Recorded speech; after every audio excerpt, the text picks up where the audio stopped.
Hello, good peoples of the world. I should say mostly the music world.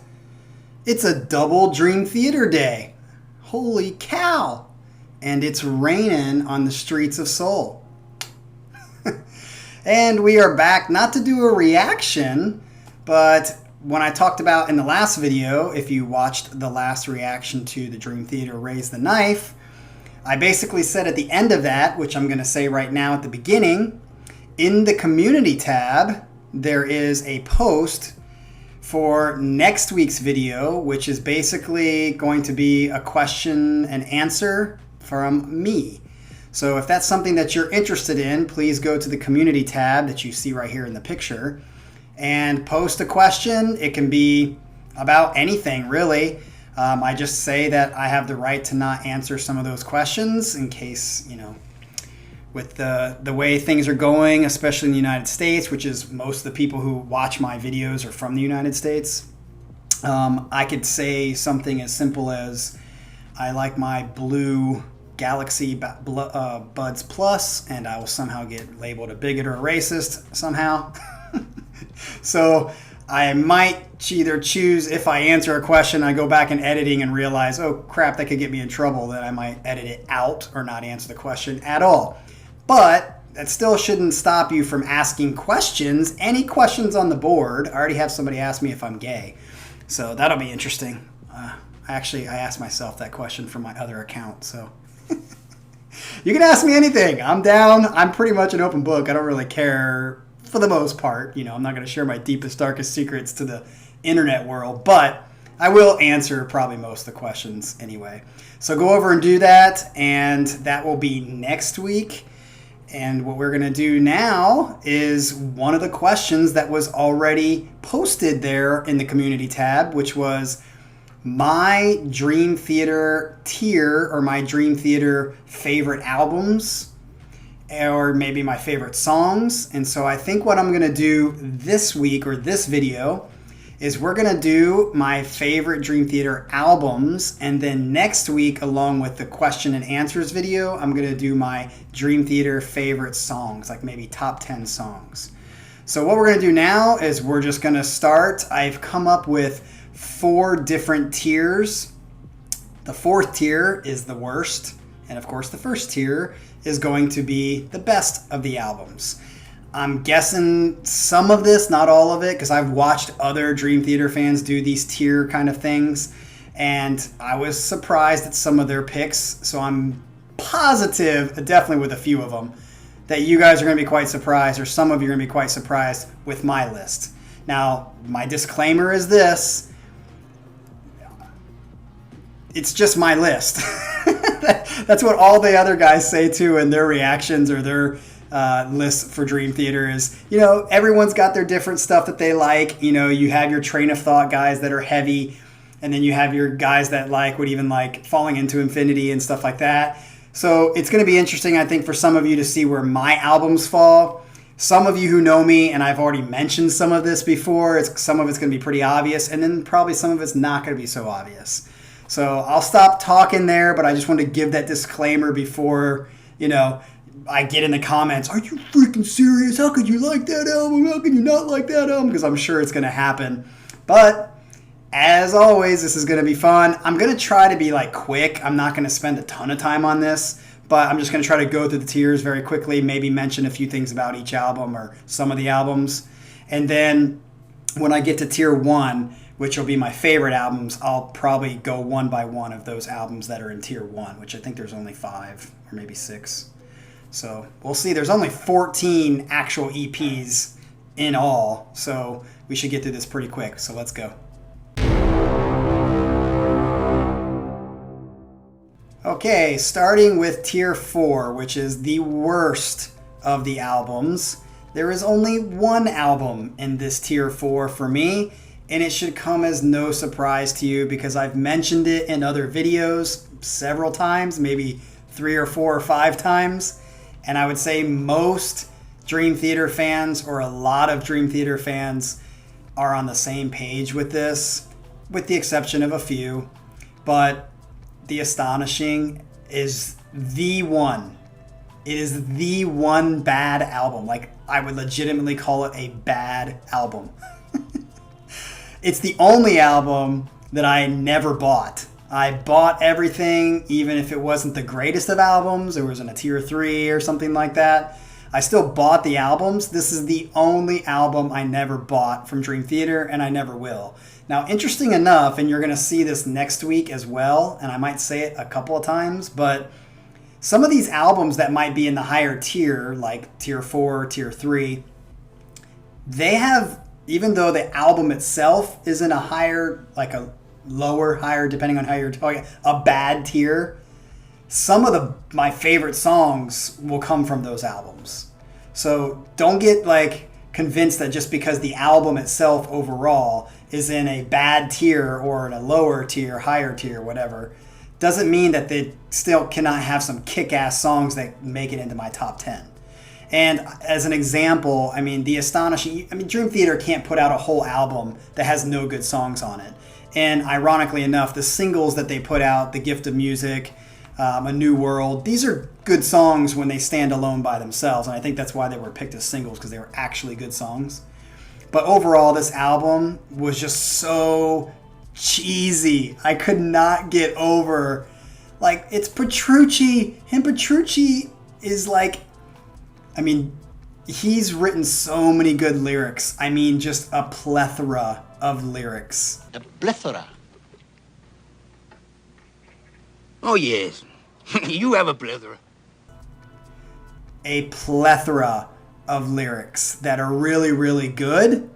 But this was like his Wither moment, where he must have wrote Wither when he wrote Astonishing in his mind.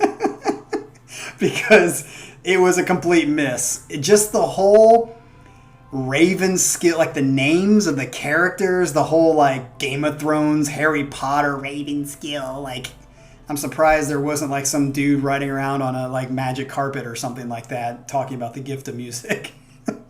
It just was so cheesy. And then on top of that, yes, there's some minor musical good moments. Like I said, Dream Theater can't like put out an album without having some good moments, of course. It's usually the opposite. It's mostly good moments with a few bad.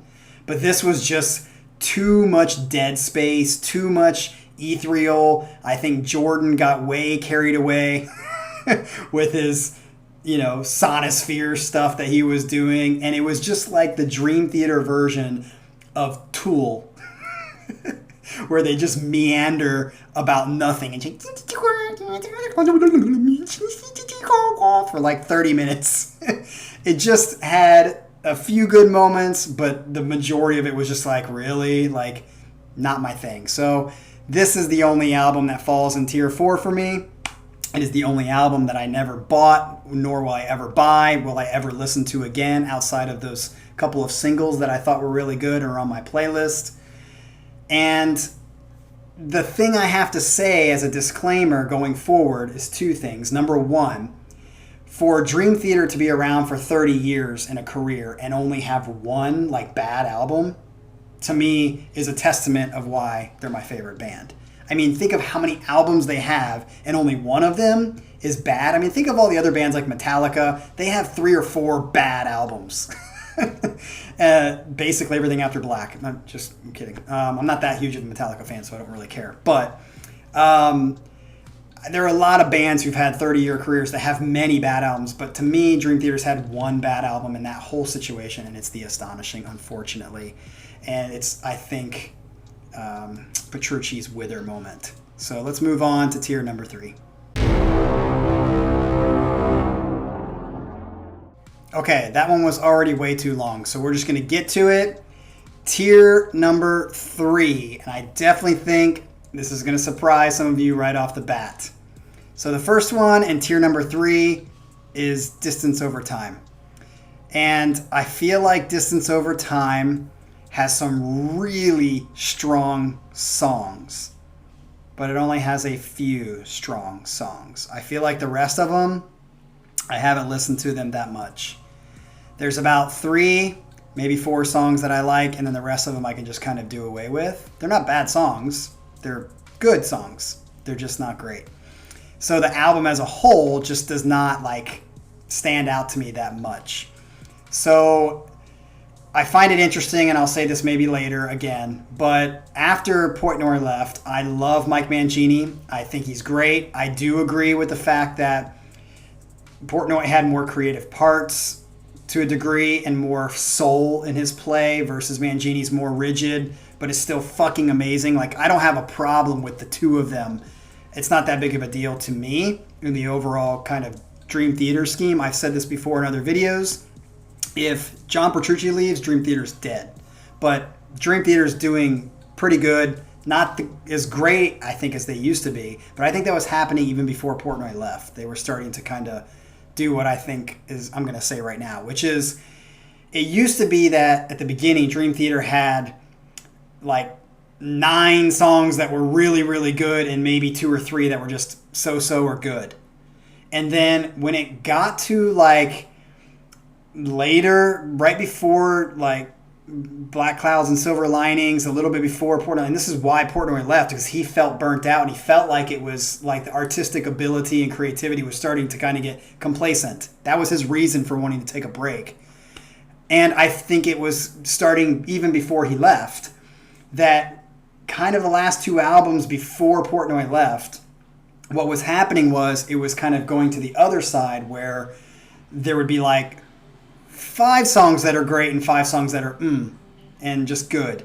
And then I think since Portnoy left, it's just been continuing on this road where it's like you get 3 or 4 really good songs out of an album, and then the rest are just kind of like, eh. They're good. They're good songs, but they're not like very memorable songs. So I feel like Dream Theater's career kind of went like this, and it's kind of going like that. So there's like, they were like writing all these really good songs and then a few just meh songs and good songs. And then it got to like in the middle where it was like half and half. And now it's down to like, there's 3 good songs and then the rest. And I think Distance Over Time is their latest, and the engineering on it's really good. And, you know, they kind of won a lot of people over with that. But in my opinion, Distance Over Time just kind of had 3, 4 good songs, really good songs on, and the rest were just kind of eh. And the second album that is in tier 3 for me is Octavarium. I have said this other times before. I get the concept idea of like the octave and the stuff like that Portnoy, and I think that's brilliant. I think that idea, how it ends on the note, begins on the next note, it's a different like key for each song. Brilliant. I think the idea is brilliant. But when I just take the songs themselves by themselves as a whole in the album, I think Octavarium is probably, in my opinion, the most overrated Dream Theater song ever. It's the most overrated Dream Theater song ever. And it just boils my blood every time a new reactor is getting introduced to Dream Theater. And you have these freaking people who just say Octavarium. Listen, you gotta listen to Octavarium. And it's like, even if we accept that it's a good song, because I would say it's a good song, I just think it's way overrated. It's not a song that you get somebody to listen to Dream Theater to for the first or second, third time. It's a freaking 30, 25-minute song or whatever. It's freaking long. And it's a concept that's even a little weird in its own concept. So it's just, I just think Octavarium as a whole, the song listings, there's just a lot of songs on there that I'm like, eh. A lot of people like Root of All Evil. I just think it's eh. It's not a bad song. It's cool, but, you know, again, good songs, but not great. So Octavarium and Distance Over Time fall for tier 3 for me. So let's move on to tier 2. All right, and my tier number 2, this is going to be the albums that I just talked about in tier number 3 that I thought were kind of in the middle of the Dream Theater career, which is basically half or maybe a little bit more than half, a couple songs over half, in my opinion, are amazing, standout, awesome songs by Dream Theater, and maybe 3 or 4 of the rest of the album are not necessarily great, but pretty good. So there's too many albums in this tier for me to go through each album and explain which songs I think are awesome, which ones aren't. So we're just going to name them to try to not make this video so long, and then we'll get on to tier 1. But just remember that caveat I said at the beginning of this. The majority, or maybe a few songs over the majority or half of the songs, are good, really well-written Dream Theater songs that I love. A few of them maybe just good. So The first on that list would be Falling Into Infinity, falls into tier 2 for me. Next would be Train of Thought, which I know is going to piss off a lot of people because that's like their favorite album. I love heavy, but I don't love heavy that much. I like a mix between heavy and melodic, so you'll see that in my top tier, those albums which fit that kind of category. Number 3, after Train of Thought, would be Systematic Chaos. After that is going to be Black Clouds and Silver Linings. I had to think about that. After that is going to be Dramatic Turn of Events. And then finally, Dream Theater's self-titled album would go into tier 2 for me, under the idea that over half the songs, or about half, a little bit more, are really, really good songs that I listen to consistently, and a few that I don't. So let's get on to tier 1 and talk about these basic favorite albums of mine, starting from 6, 5, 4, 3, 2, 1. Here we go. Okay, the first album in tier number 1, I'm sure is not going to make many of you happy. But to me, it's definitely in my top 6. And at number 6 comes When Dream and Day Unite. I think this album is one of the most underrated Dream Theater albums. And I think one of the reasons it's underrated, there are many, but the first reason I think it's underrated mostly is because Dream Theater became even more and more popular as the years went on, specifically after Metropolis 2, and then specifically after Train of Thought. And a lot of those people that came are not going to listen to an album that's almost 15, 20 years old at that point. So When Dream and Day Unite, almost every song on that album is awesome. Now, the only reason for me that it falls into 6 and not possibly in my top 3, because it could be in my top 3 if there were 2 changes to it. Obviously, a lot of people don't like When Dream and Day Unite because the engineering on it is so fantastically bad. So the recording of it is obviously not stellar. So a lot of people just get completely turned off from that. But though I agree that the engineering is pretty bad on it, it doesn't turn me off enough to not realize why that's such a great album. Number 2 reason that I think people don't like it is because of Charlie Dominici. And Charlie Dominici, though pretty good in some areas, especially in his lower range, has got some good power. I think if James were to been the original and like he was singing at like what he was in Images and Words and Awake and so forth, if he would have been the one recording When Dream and Day Unite, I think those 2 factors might move it up into my top 3. I think this album is incredible. So many great songs like The Killing Hand, Afterlife, Light the Fuse and Getaway. There's so many good songs. I mean, almost all of them are good. Almost all of them are good. The next one at my number 5 is going to be Awake. Now, Awake is a lot of people's top 3, but it doesn't fit in the top 3 or so for me, mostly because of the same reason that Train of Thought didn't kind of make it into my higher ranks, because, though it's, in my opinion, much better than Train of Thought overall, is it's very bent on the heavy side. But in that album comes one of my top 3 favorite songs. So that should give you a hint for next week. And no, it's not one of the heaviest songs. So I think, though heavy, it still has the progressive elements. It also has kind of a nice place in my heart because I started listening to Dream Theater in about 93, 94.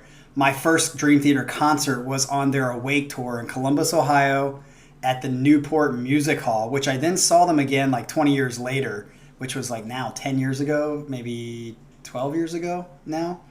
So I saw them there twice. I've seen Dream Theater a total of 15 times in my life. And Awake was my first kind of like tour with them. I got pictures with Portnoy, which I wish I could show here, but they're back in Columbus. And Mayung, both Portnoy and Mayung, I took pictures with there at the Newport Music Hall. It was actually at a music store. And where was that? It was like Mill Run area near Hilliard, Ohio. And they like went to a music store there and signed some autographs and stuff like that. So Awake is going to fall into my number 5. All right, so continuing on, my number 4 that's going to be on the list is 6 Degrees of Inner Turbulence. To me, 6 Degrees of Inner Turbulence also has one or two maybe of my top 10 songs for sure. And just the idea and the practicality of the lyrics on top of the music and how they go through not only the Glass Prison, which is freaking an amazing song, and like the 12-step start, and then like in the second half when they're basically dealing with mental disorders. My master's degree is in counseling, so like it's right up my alley. The way that they bring the music together with the concept and practicality of the lyrics it's literally like they're writing a score for a movie. It's that good and that connected throughout the whole 2-disc set. I mean, it's a freaking amazing album. It's hard when I think about it. I'm like, how is this not in my top 3 either? It's just because there's just 3 other ones that are better. That's it. Because 6 Degrees of Inner Turbulence is just a fantastic album, which then brings us to number 3. Sorry. Number 3 is going to be Images and Words. Images and Words to me is, and it was very close between Images and number 2, but Images and Words to me is the first album. Pull Me Under is the first song that I ever heard by Dream Theater. It has fantastic songs. There's not a single bad song on the whole album. James is fabulous, sounds great. Take the Time. I mean, there's nothing much I can really say other than you know why Images and Words is my number 3, because basically Images and Words is almost in the top 3 of every Dream Theater fan's list. So let's move on to number 2. Number 2 is going to be Metropolis 2. And you're probably thinking, that only leaves one other album. It's not really an album. We'll talk about that in a second. But Metropolis 2 is a fan favorite. It's their glory years. It's their amazing artist, creative spotlight that they created. It's an amazing concept. The music fits it perfectly. 2 or 3 or 4 of the songs that come from that album are on my top 10 list. So it's obviously Metropolis 2 is number 2 for me because of the idea that every other Dream Theater fan also recognizes that it's that good. And that brings us down to number 1. Let's get a drum roll for number 1. You already should know what it is. But there's an asterisk next to this. And the reason why is because some people consider this a song and some people consider this a album. I technically consider it an album and not a song, even though it's a song in the parts. It was actually an EP, an LP album that came that because it didn't fit on Images and Words and was initially written during the Images and Words outtakes, it became its own album. So I count it as an album, but regardless if it's an album or if it's a song, it's my number 1, Change of Seasons. Change of Seasons is my number 1 album out of all Dream Theater albums. I think the concept behind it, the way the music runs throughout all those categories and like levels is just absolutely fantastic. The music is perfect. There's not a single part about it that I think is overdone, not well done. It's amazing. If you're going to name it as a song, then it's also my favorite song of all time by Dream Theater, which kind of ruins next week a little bit, but it's not, because I'm going to eliminate that as a song because I look at it as an actual album, even though it's not listed as one of their EPs. So Change of Seasons is my number 1. Number 2, Metropolis 2. Number 3 is going to be Images and Words. Number 4, 6 Degrees of Inner Turbulence. 5, Awake. And 6 and tier 1 is When Dream and Day Unite. So these are my tiers. It was hard for me to get through this because there's so much I could talk about, but we're already at like 20 minutes into the video. It's going to be hard for everyone to watch it this long. So I tried to be short and concise. It's really hard to do that. I'm sure most of you or many of you are going to disagree with that. That's okay. This is just my list. I would love to hear in your comments below what you completely disagree with or what you completely agree with.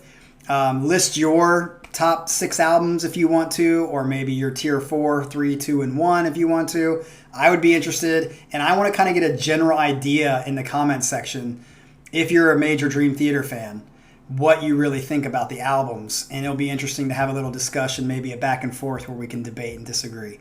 So hopefully you enjoyed this. Stick around for next week. Like I said, Make sure you post a question for the questions video. And then also next week, I'll do a video listing my top 10 songs probably by Dream Theater. All right. So hopefully this was enjoyable. I'm trying to quickly get through this. As always, like and subscribe, and we will see you next week. Peace.